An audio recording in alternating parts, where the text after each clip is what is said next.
Shavua Tov, a good vach, a good week to you. We came out of Shabbos and learned what's going on in Colleyville, Texas.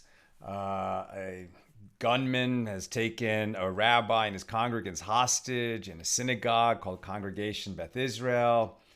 And we are praying for a speedy and safe resolution with no loss of innocent life. The terrorist apparently has demanded the release of a terrorist in New York. It's terrible that we live in such a time, and we're really praying for a quick and safe outcome. I don't normally wear this jacket when I come on live on Saturday nights, but this is what I wear in Shul. I'm a member of an organization called Magen Am. We have volunteer community team members who go through extensive training, testing, and licensing so that we become licensed security guards for exposed carry here in California. So I wear a gun in a holster on my hip, large and prominent. I also usually have a badge on my chest. Because not every shul is large enough and well-to-do enough to afford professional armed guards. And so, so that we won't be left without protection, we have volunteers.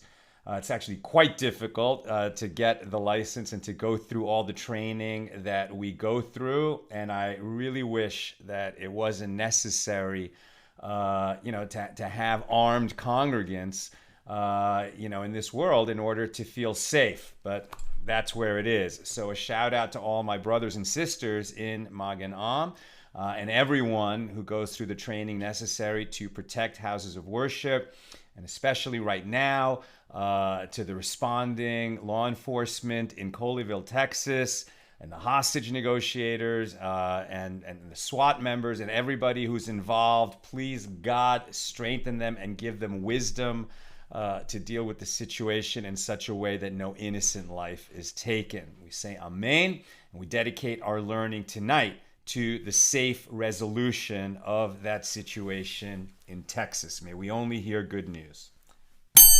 Let's light up the darkness.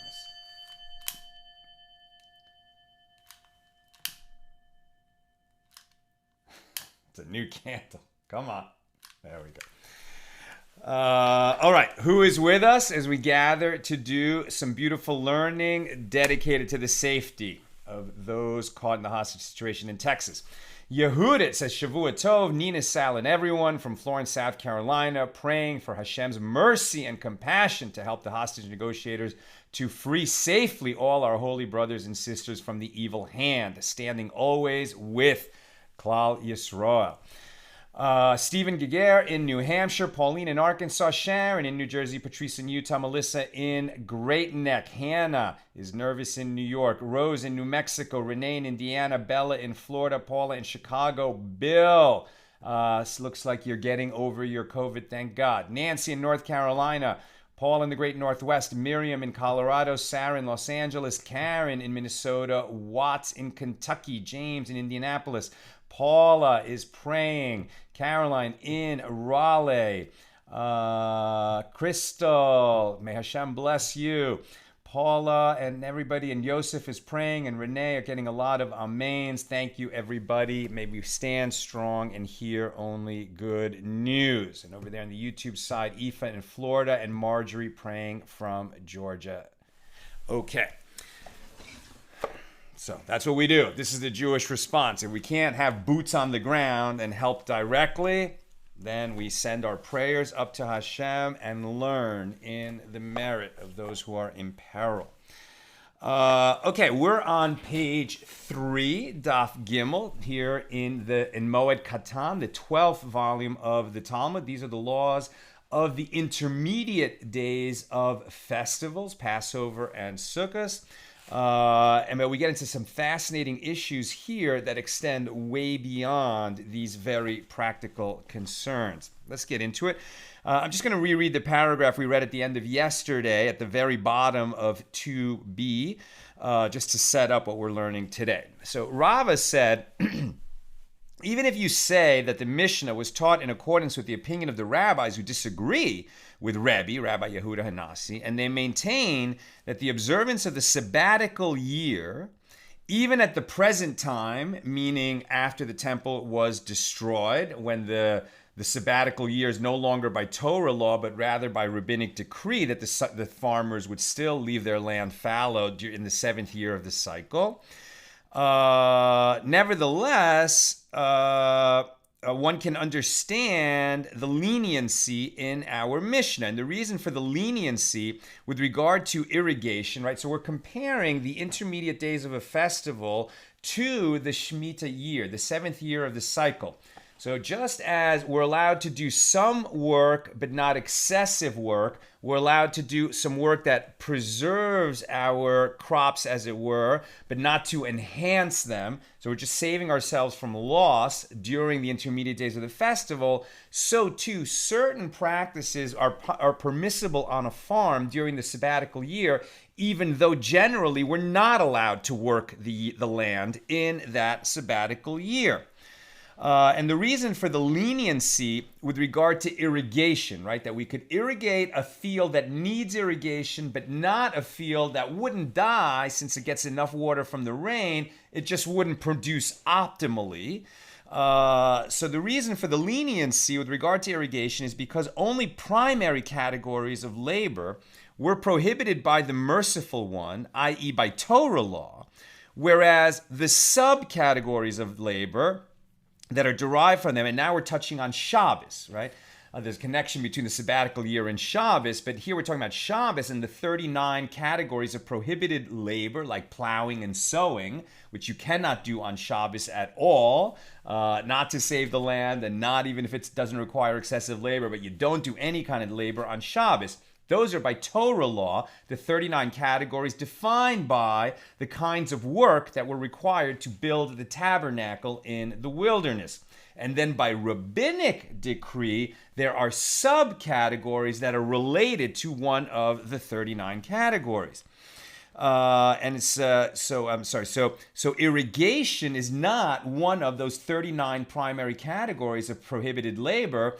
Watering plants is not one of them. So it's tied to which is it of the main categories. It's a subcategory of what? It is a form of work, but it's not one of the primary categories. And so we heard yesterday that it might be related to plowing, which prepares the earth for making plants grow, or sowing, putting the seeds in the ground, which prepares the plants to grow.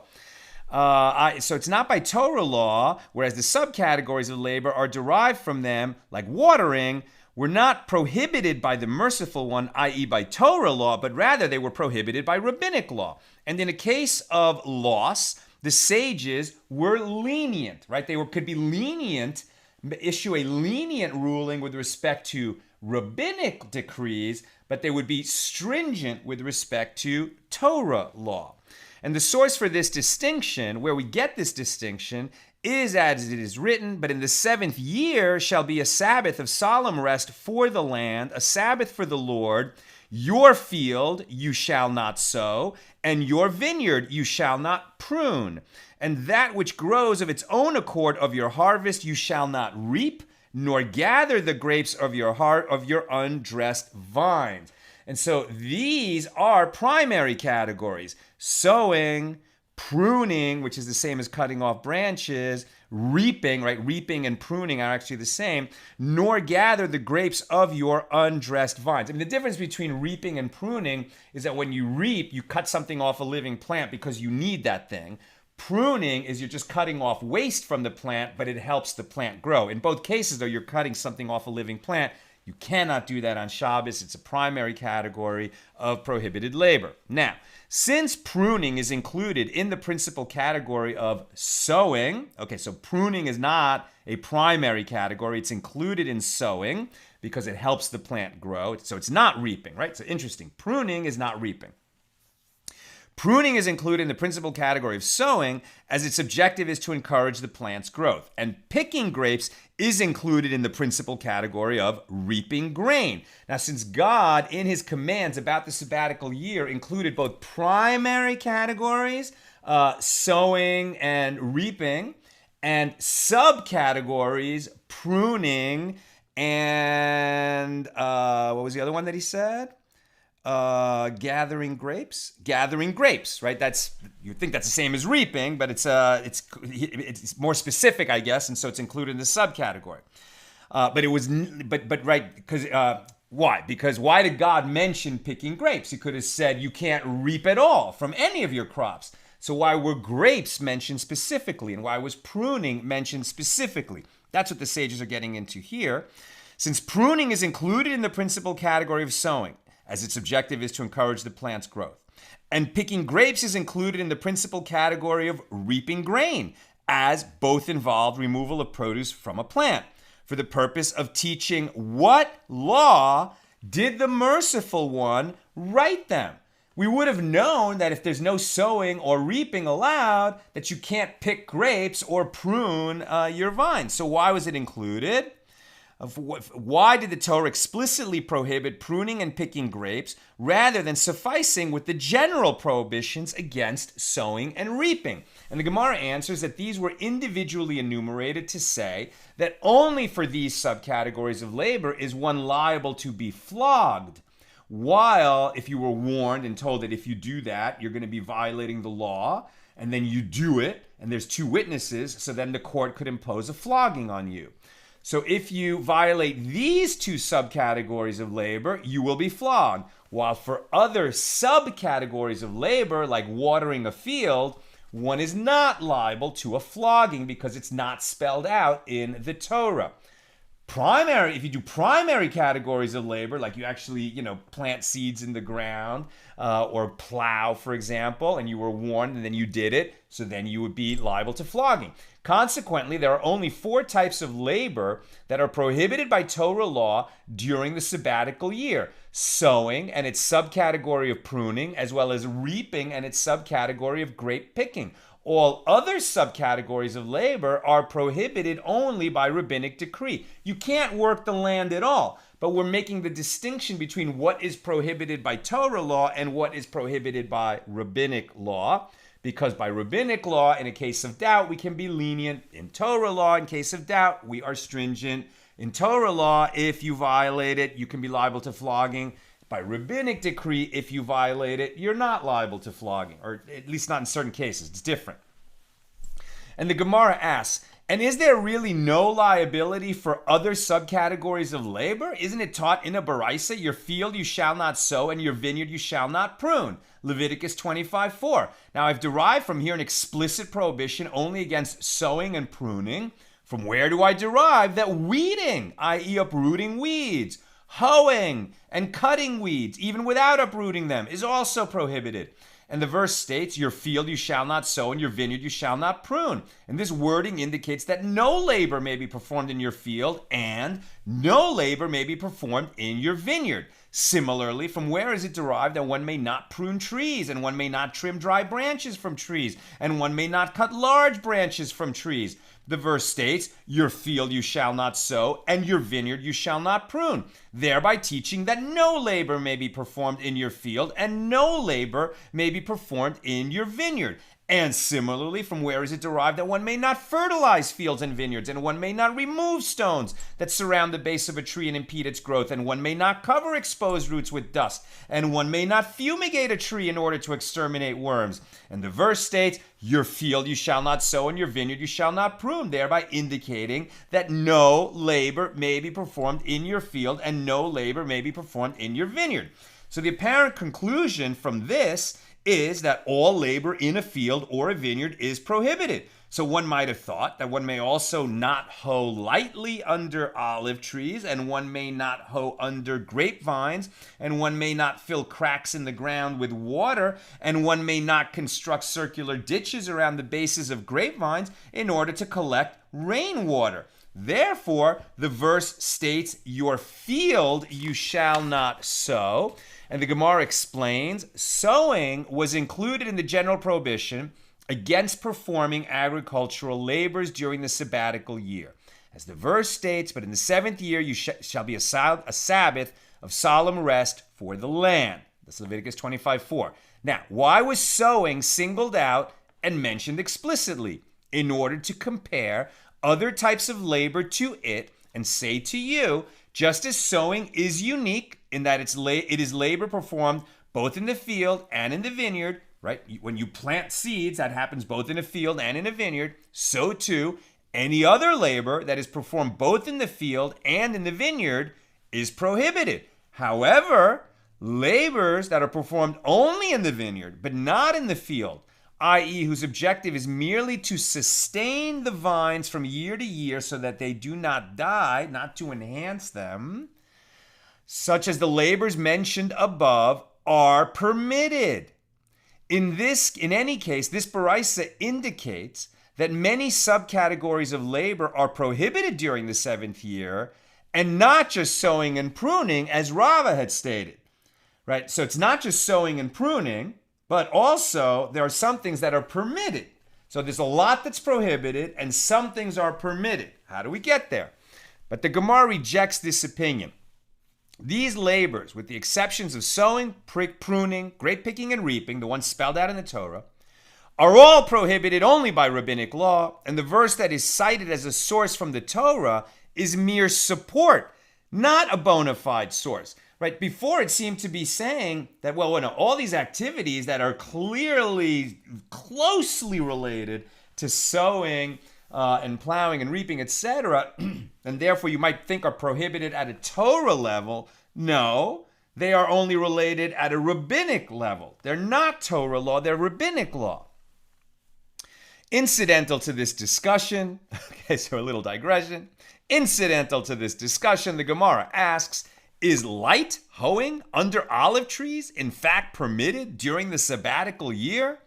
Isn't it written, but the seventh year you shall let it rest and lie fallow? And it is taught with regard to this verse, you shall let it rest from light hoeing and lie fallow from clearing the field of stones. And this indicates that light hoeing is indeed prohibited even during the sabbatical year.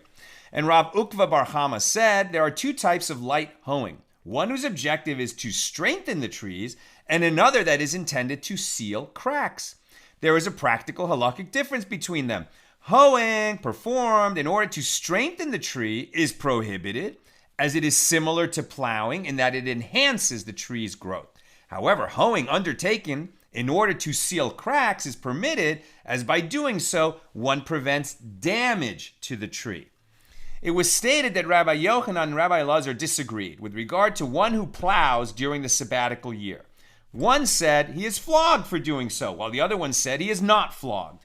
And the Gemara suggests, let us say that they disagree with regard to the principle that Rabbi Avin and Rabbi Ilya said, and one accepts this principle while the other one does not. As Rabbi Avin said that Rabbi Ilya said, wherever a generalization is stated in the Torah as a positive mitzvah, thou shalt, one does not apply the exegetical principle of generalization and the detail and the generalization, according to which the law under discussion is expanded to all cases that resemble the detail. All right. We have to understand, where do the rabbis derive rabbinic decrees based on laws in the Torah? They don't just say, sounds to us like if the Torah says no sowing, then therefore no irrigating. It's very similar.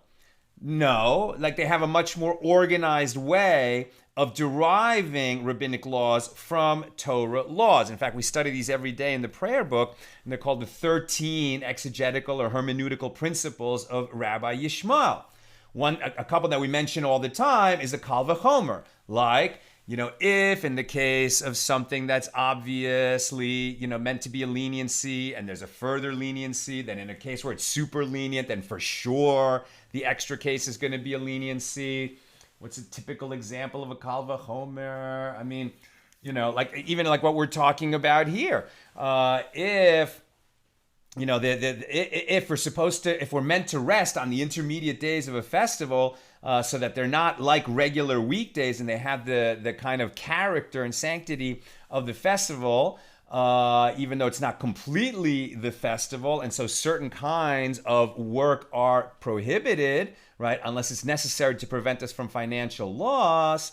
But things that are excessive, like require excessive exertion, are not permitted. Then, going out and breaking rocks in the hot sun for sure is going to be prohibited, because that's even more than excessive labor. It's super excessive labor, right? That kind of thing. That's a kal v'chomer. And then there's other kinds of principles like that, or that we derive a definition of a term by looking at how it's used in two different contexts, and then we can draw a connection between those contexts.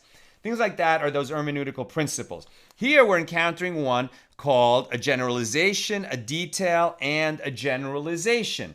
And according to the law, under that, how does it work? So we're going to look at that, right? So this idea of, first of all, what can you derive from that? If you have a generalization, generally speaking, it's against the law to, kill.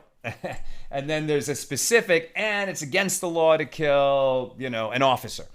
And then a generalization, it's against the law to kill, all officials. Okay, so then they would learn out from that, all officials are like somehow related to an officer. A terrible example. I'm sorry that I even brought it up tonight. But this idea that you have a generalization and then a detail and then another generalization, then the rabbis learn from that the second generalization is somehow limited to examples that are similar to the detail that came in the middle. And that's an established principle. Okay, so now we apply this. But now the sort of, going even a little deeper, that where the generalization involves a positive mitzvah and the detail is stated as a negative mitzvah, thou shalt not do such and such a thing, then we do not apply the generalization, detail, and generalization principle. Now we get into it. So the Gemara explains, the one who said that the one who plows during the sabbatical year is flogged does not accept the principle that Rabbi Avin said in the name of Rabbi Ilya. Accordingly, he expounds the verses as follows. The verse, but in the seventh year, you shall be, the seventh year shall be a Sabbath of solemn rest for the land. That's a positive mitzvah. And this is a generalization stated as a positive mitzvah. It shall be a year of solemn rest.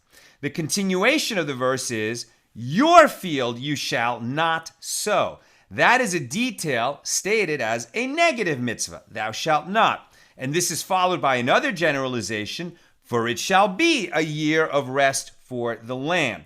So by applying the principle of generalization, detail, and generalization, one can derive that there is a prohibition against performing any agricultural task that is similar to sowing, including plowing. And the one who said that one is not flogged for plowing holds in accordance with the ruling that Rabbi Avin stated in the name of Rabbi Ilya. Therefore, the prohibition stated as a detail, i.e. the prohibition against sowing, is not extended to include any other labor. One who plows violates a positive command to let the land rest, but he does not transgress a Torah law that is phrased as a negative mitzvah, and therefore he is not flogged, right? So flogging doesn't apply to all violations of Torah law. It applies to when you do a thou shalt not, and you do it anyway, even though you were warned and there were witnesses, so then you become liable to flogging. And that would not apply according to this interpretation. But the Gemara rejects this suggestion. No, one can say that everyone holds that the law is not in accordance with the principle that Rabbi Avin said that Rabbi Ilya said. According to the one who said he is flogged, all is well. He applies the hermeneutical principle of generalization, a detail and a generalization to derive a prohibition for plowing. And the one who said that he is not flogged could have said to you, well, since pruning is included in the primary category of sowing, and grape picking is included in the primary category of reaping, so for the purpose of teaching what law did the merciful one write them, they were individually enumerated to say that only for these specific subcategories of labor is one liable to be flogged, but for performing other subcategories of labor, one is not liable. According to this opinion, the verse comes to teach that one is not liable to be flogged for performing any labor that is not explicitly enumerated in the Torah, including plowing.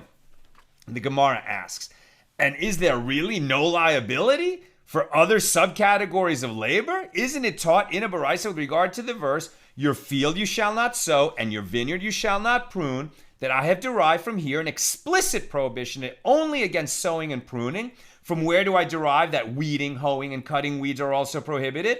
The verse states, your field you shall not sow, and your vineyard you shall not prune. And by placing the word not immediately following the words field and vineyard, the verse indicates that one may not perform any labor that is generally performed in your field, and one may not perform any labor that is generally performed in your vineyard. Things that occur in both places. So similarly, from where is it derived that one may not prune trees and one may not trim dry branches from trees, and one may not trim dry branches from trees, and one may not cut large branches from trees? And the verse states, your field you shall not sow, and your vineyard you shall not prune, indicating that any labor that is generally performed in your field may not be performed during the sabbatical year. And any labor generally performed in your vineyard may not be performed in the sabbatical year. So from where is it derived that one may not fertilize fields and vineyards, and one may not remove stones from around the base of a tree that impede its growth, and one may not fumigate? The verse states, your field you shall not sow, and your vineyard you shall not prune, thereby indicating that any labor that is generally performed in your field may not be performed during the sabbatical year, and any labor performed in your vineyard may not be performed during the sabbatical year. Now, one might have thought that one may not hoe lightly under olive trees, and one may not hoe under grapevines, and one may not fill cracks in the ground with water, and one may not construct circular ditches around the bases of grapevines in order to collect rainwater. Therefore, the verse states, your field you shall not sow. Sowing was included in the general prohibition against performing agricultural labors during the sabbatical year. Why was sowing singled out? Sowing, S-O-W-I-N-G. Why was sowing singled out and mentioned explicitly? In order to compare other types of labors to it and say to you, just as sowing is unique in that it is labor performed both in the field and in the vineyard, so too any other labor that is performed in both places is prohibited. However, labor that is performed in only one of those places is permitted. And the Gemara rejects this opinion. These labors, with the exceptions of sowing, pruning, grape picking, and reaping, are all prohibited only by rabbinic law. And the verse that is cited as a source from the Torah is mere support and not a bona fide source. We're on 3b. When Rav Dimi came from Eretz Yisrael. And by the way, what is the halacha on plowing during a sabbatical year? If we know he can't do it, the question is, what's the punishment? If one plows during the sabbatical year, even if his intention is to improve the land for agricultural purposes, he is not flogged. According to one opinion, if he plows for non-agricultural purposes, he does not even violate a positive mitzvah. Not allowed, but not flogged, because plowing is not specifically written in the Torah as prohibited during the agricultural year. You can't do it by rabbinic decree, but you're not flogged if you do. Okay, 3b. When Rav Dimi came from Eretz Yisrael, and the B side of the page is quite a bit shorter. When Rav Dimi came from Eretz Yisrael to Babylonia, he stated a tradition he had heard from the sages in the land of Israel. One might have thought that one would be flogged for the addition, but a teaching states an exemption from lashes. And Rav Dimi noted, but I do not know what teaching or what addition this tradition was referring to. I heard there's a law with a teaching and an addition, but I don't know what it was about. And the sages disputed the meaning of this tradition. Rabbi Elazar said The addition in question is plowing during the sabbatical year, for which there is no explicit prohibition in the Torah, and so it may be regarded as an addition to the labors that are explicitly enumerated in the Torah. And this is what it is saying. One might have thought that one would be flogged for plowing during the sabbatical year, as it is derived by way of the hermeneutical principle of a generalization and a detail and a generalization that teaches that plowing is prohibited, but a teaching states an exemption from lashes for the labor of plowing.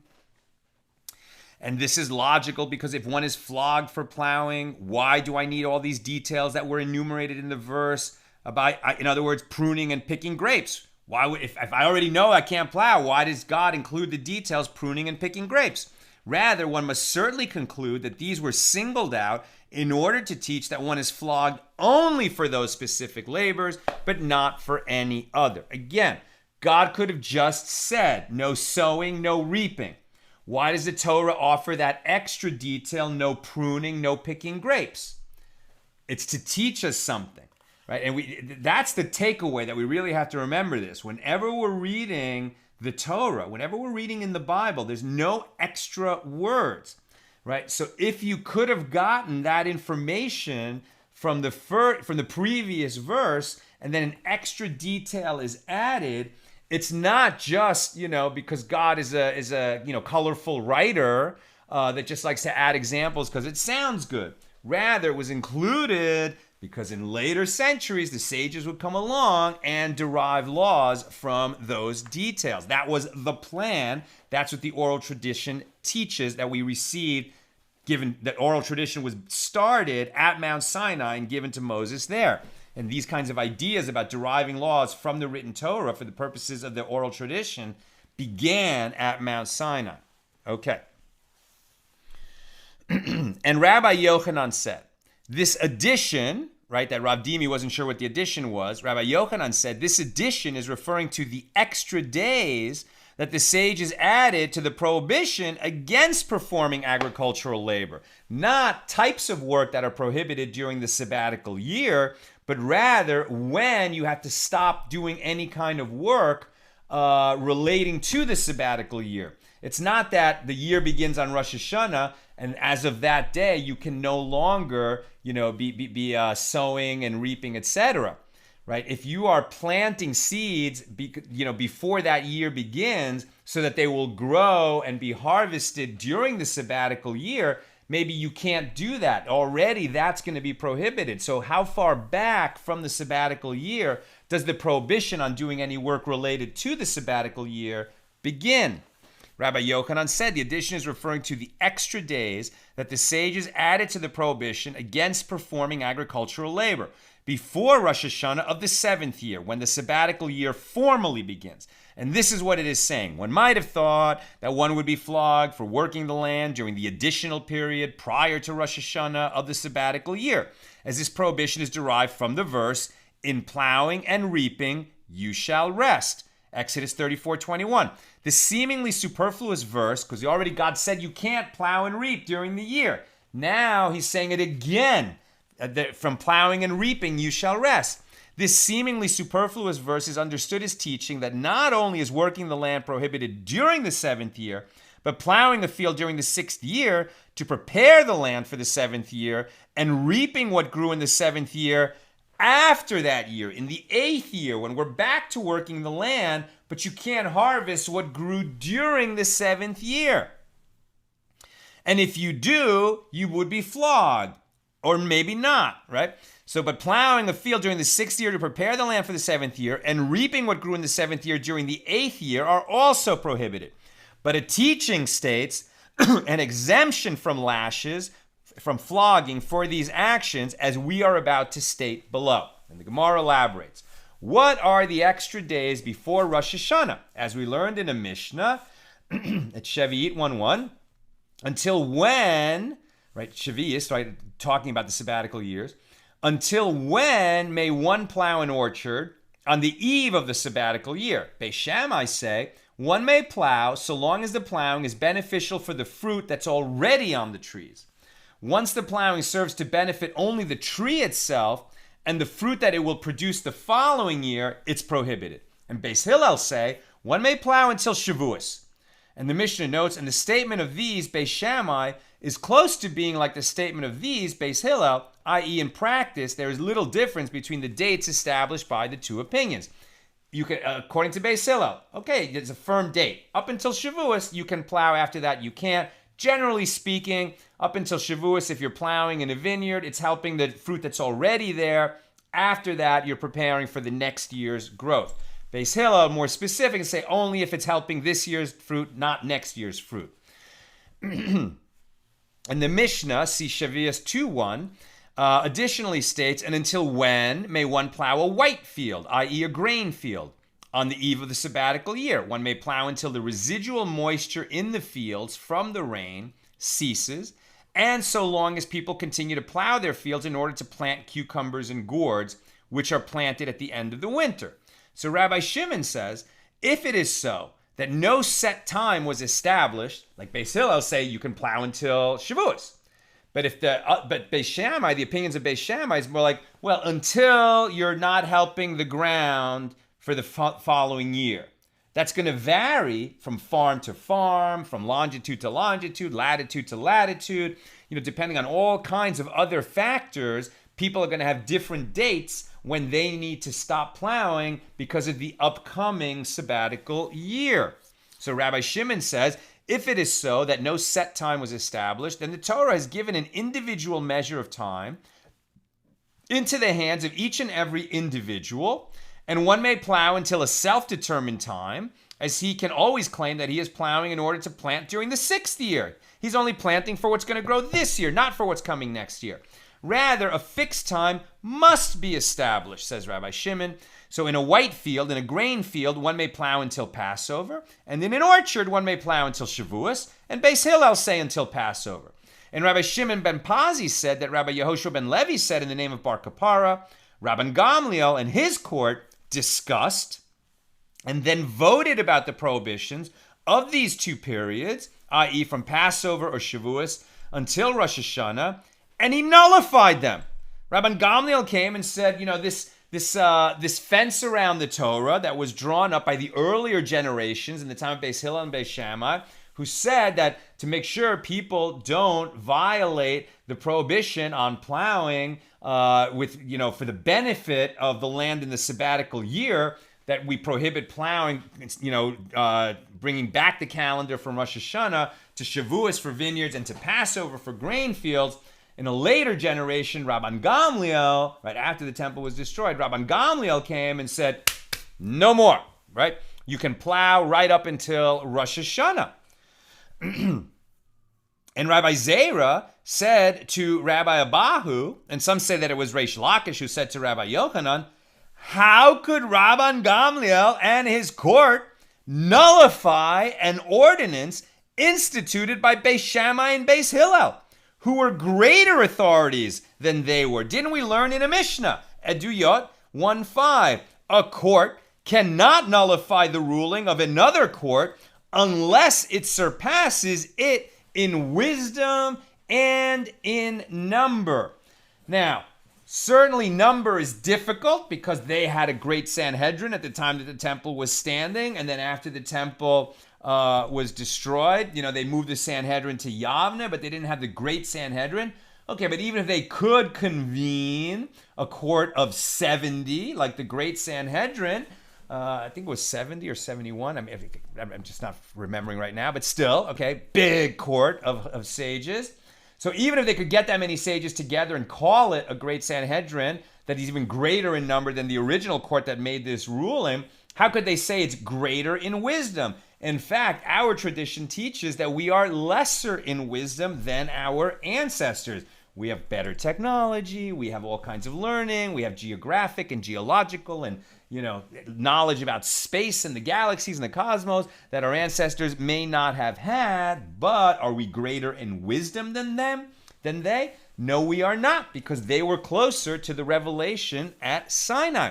So they're asking this question: how could this later court, overturn a ruling of the earlier court? And Rabbi Abbahu, who was asked the question, was astonished for a while. Now that's a quote from Daniel 4:16, when Nebuchadnezzar had a dream that no one could interpret, and then he brought in Daniel and said, you interpret it, similar to the way Pharaoh had a dream interpreted by Joseph. And when Daniel heard the dream, it says in the book of Daniel, he was astonished for a while. Now, he wasn't astonished because he didn't know what the dream meant. He was astonished for a while because he wasn't quite sure how to tell Nebuchadnezzar that this dream is very bad for you. He says, I wish that this dream, held its evil portent for someone else, but it's for you. And then he tells him what the dream meant. So Rabbi Abbahu was astonished for a while, but he had the answer. And then said to the one who asked him, say that when Beis Shammai and Beis Hillel established their decree, they stipulated among themselves, anyone who later wishes to nullify this decree may come and nullify it. Which sounds sort of like, I guess he needed a convenient way to say that, a later court did overturn an earlier ruling. There must have been a stipulation of the earlier court that it would be okay for that later court to come along and do so. But in fact, Rabbi Abbahu is not like making that up out of thin air. That is the nature of the oral tradition. Some laws are not going to be subject to being overturned, but many of them are, if it's the kind of law that would require change when circumstances change. And the destruction of the temple would certainly qualify as a major change in circumstances. And the Gemara asks, is this ordinance theirs? Did Beis Shammai and Beis Hillel institute the ordinance and as such have the authority to attach stipulations to it? It is a law transmitted to Moses from Sinai. As Rabbi Asi said, so wait a minute, now it's not that they made the stipulation about not farming during the months leading up to the sabbatical year. They might have defined it, but actually that law goes all the way back to Moses at Sinai. As Rabbi Asi said, that Rabbi Yochanan said in the name of Rabbi Nechunya from the valley of Beis Hortan, the halacha, the law of 10 saplings, the mitzvah of bringing willow branches to the temple on Sukkot and standing them up around the altar, and the law of the water libation on Sukkot are all halachas transmitted to Moses from Sinai. Consequently, the prohibition against plowing on the eve of the 7th year is not a rabbinic ordinance from the Second Temple period, but rather an oral tradition dating back to Moses at Sinai. So how could Rabban Gamliel and his court come and uproot such a law? And Rabbi Yitzhak said when they learned this law as a tradition dating back to Moses at Sinai, the prohibition applied from only 30 days before Rosh Hashanah, not all the way back to Shavuos or Passover. Afterward, these sages of Beis Shammai and Beis Hillel came and instituted lengthier periods of restriction from Passover and from Shavuos, respectively, but they stipulated among themselves, anyone who later wishes to nullify this decree may come and nullify it, and Rabban Gamliel and his court were therefore able to nullify extended restrictions instituted by Beis Shammai and Beis Hillel. I'm going to stop there and go to your questions or comments. We'll pick it up tomorrow at the Gemara raises another question at the bottom of page 3b. Okay. This was not an easy page. You're hanging in there. You're hanging tough. You're following this logic. Fantastic. Very Talmudic page as the sages are working out. And let's just why are we talking about the restrictions of the sabbatical year? What, the law, the Mishna that we're really talking about here is what kinds of work is permitted, to sort of preserve a field but not enhance it during the intermediate days of a festival. But that is related to the kinds of, the few kinds of work that are permitted during the sabbatical year. And a lot of that is going to hinge on the difference between, is it a Torah law or is it a rabbinic decree, and getting into the weeds, as it were, on that understanding requires the deep dive that we're involved in now. Okay.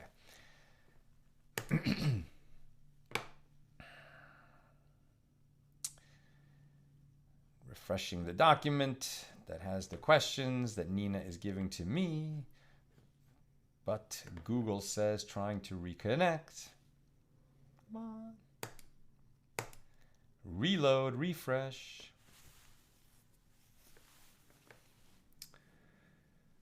What's going on here? Oh, I'm in the wrong document. Okay. Moed Katan 3. Go on. There we go. Breaking news. Texas governor announced all hostages safe and free. Baruch Hashem. Thank you, God, for answering our prayers. Look at that. Even as we were sitting here learning, dedicating our learning to just this, our hope, our prayer that there would be a safe resolution to the Texas situation. Thank God everybody is safe. All the hostages safe and free. I'm thrilled. Whew, that is great. All right, well, let's finish our learning with the questions. Yosef, it turns out that this tractate has become relatable for me, as I have volunteered to work on a vineyard in Israel. Pruning is what I did there. I did not stay long enough to see how this particular vineyard observes these halachas during a Shemitah year, but of course we did not work on Shabbos. And by the way, we're in a Shemitah year now. This is a sabbatical year on the calendar right now. In modern Israel, do they let the farms lie fallow during this year? A few do, and there's actually organizations, and we've been approached, like our community was approached to sort of help finance an Israeli farmer so that he could follow this law, because we're not, the land has certainly blossomed since the modern state of Israel was created in a way that it hadn't in centuries, but it's still not at that exalted holy state like when the temple is standing in it, right? So it's not that during the 6th year, there's such an abundance in all the farms of Israel that they just don't need to plant during the 7th year and they still have enough for everybody. Now, for a farmer to not work his land in the 7th year is a tremendous sacrifice. And so there are organizations that help them do that by sort of subsidizing them so they don't have to plant in the 7th year. But Yosef continues, yesterday I looked up what the head of the nearby yeshiva in that area, who consulted the owner, says about pruning on the intermediate days. And from what I can see, he tries to strike a balance between the prohibition of increasing profit and avoiding loss. Also hiring non-Jews to do work if it pertains to Yom Tov. I could be misunderstanding. Does this sound right? Well, but exactly when you're talking about the balance between increasing profit and avoiding loss and the intermediate days of a festival, that's what our Mishna that we're studying now, Mishna number 1 here in chapter 1, establishes. And what we're going through is the deep dive and figuring out how the sages came to that gray area conclusion that to avoid loss, yes, that's going to be permitted. To enhance the profit, no, that's going to be prohibited. Thank you, Yosef. Bill, that said, we may be assured that the one who wrote the Torah was, even so, a very good writer.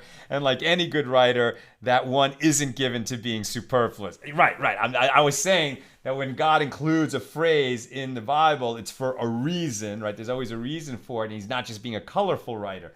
But I wholly agree with you, Bill, that God is a terrific writer. And so is his secretary, Moses, as it were. Yes, absolutely. And that's why, we have that teaching right at the beginning of the Torah. Rashi says that the Torah could have started with something we said over and over again during our journey through Tractate Megillah, that teaching, right? This shall be the first of months to you, Rosh Chodesh, Exodus 12:1. The Torah could have begun there because that's where the mitzvahs begin. That if the Torah was just a law book, right, then that's where the laws start to be spelled out. Why does the Torah begin with in the beginning of God's creating the heaven and earth, etc., which is and then the stories of our patriarchs and matriarchs? It's a much more narrative story that doesn't bear so directly on what laws we should and shouldn't, what laws we should follow, what actions we should do and not do. But it puts us all in the same planet, as it were, co-travelers, here in this world, and it sets the scene for where these laws come from in the revelation at Sinai, etc. And God is a terrific writer, not only of the book, as it were, but of creation, right? God is the writer of creation, as it were. Charles Shapiro, why would the destruction of the temple affect the Shemitah rules? I mean, it's a great question. I guess because so much of what was... First of all, when we lost the privilege of having the temple in our midst, it's like we lost the privilege of the Shekhinah in our midst. We also lost, at the beginning of the Second Temple period, we lost prophecy. right? And it's sort of like that exalted state in which the land was held when we first entered into it, kind of fell and fell and fell and fell. Because we, our ancestors, ran after the gods of others and committed idolatry and all kinds of terrible things. And then kings would come to try to reestablish the people and good leaders. At the Hanukkah miracle, then the people's state had gone down, down, down, down with the assimilation into Greek culture. Then there was the rebellion associated with Hanukkah, and then we reestablished the temple, etc. And the level went up for a little while, but then eventually it went down, and then the second temple was destroyed. And so, if the land wasn't going to first of all, we didn't have autonomy over the land. That was another problem. We didn't have sovereignty over the land anymore, and we didn't even have spiritual sovereignty over the land anymore after the temple was destroyed. So, since the land is not yielding in the 6th year, what we would need to survive on for the next year, and then in a Yovel cycle, a Jubilee cycle, the 50th year, then the land would lie fallow for 2 years, right? The 49th year and the 50th year. And there would have to be this superabundance in the 48th year so that people would not go hungry when not working the land for those 2 years. But that superabundance doesn't come anymore because we, have been exiled from the land and out in the diaspora. And so the Shemitah cycle would be challenged. Doing Shemitah now, we know when the years are, it requires this tremendous sacrifice, and it's not like the kind of Shemitah, the sabbatical that the land was getting in ancient times. That's my understanding of it. I'm sure there's more to be learned about it. Hannah, can you repeat how we know that rabbinic law is an extension of the oral law given to Moses? And we had an example of it here on our daf, right? That the traditions of the willow branches in the temple being brought in, that was a halacha given to Moses at Sinai. So what we have is that there were, what is tefillin? That's the classic example, right? The tefillin, the black box or the black straps that a Jewish man is obligated to wrap on his arm every day. That's not Shabbos or a festival, and the one that he wears in front of his forehead, which we read in the Shema, and these words, you shall wrap them as a sign upon your hand, and they shall be a symbol before your eyes. That's what the Torah says. You'll bind it as a sign on your hand, and it shall be a symbol before your eyes. How do we know? What that means is a black leather box made from a cowhide with a scroll of these teachings inside of it and a long black leather strap. How do we know that? Right? That particular law was given to Moses at Sinai, and a few others were. So most laws were in the written Torah. Some laws were given to Moses at Sinai orally. And it was understood that, and these are the core, like the initial teachings of the oral law that come direct from God to Moses. But the reason they're being given orally is so that you will have a supple, nuanced, flexible system that can respond to changes in circumstances, technology, geopolitics, etc. The world would keep changing. And for the Torah to be an eternal document, it couldn't be limited only to written laws, or it would become outdated. It had to have a system with it. Now, the American Constitution has the possibility of amendments, right? But it also has the whole U.S. legislative code. And that U.S. legislative code is a little bit similar to what the oral tradition does. And just as the founders of the American system, wrote a constitution that itself could be amended, the Torah cannot be amended, although books were added to the Bible later, and then at a certain point that ended.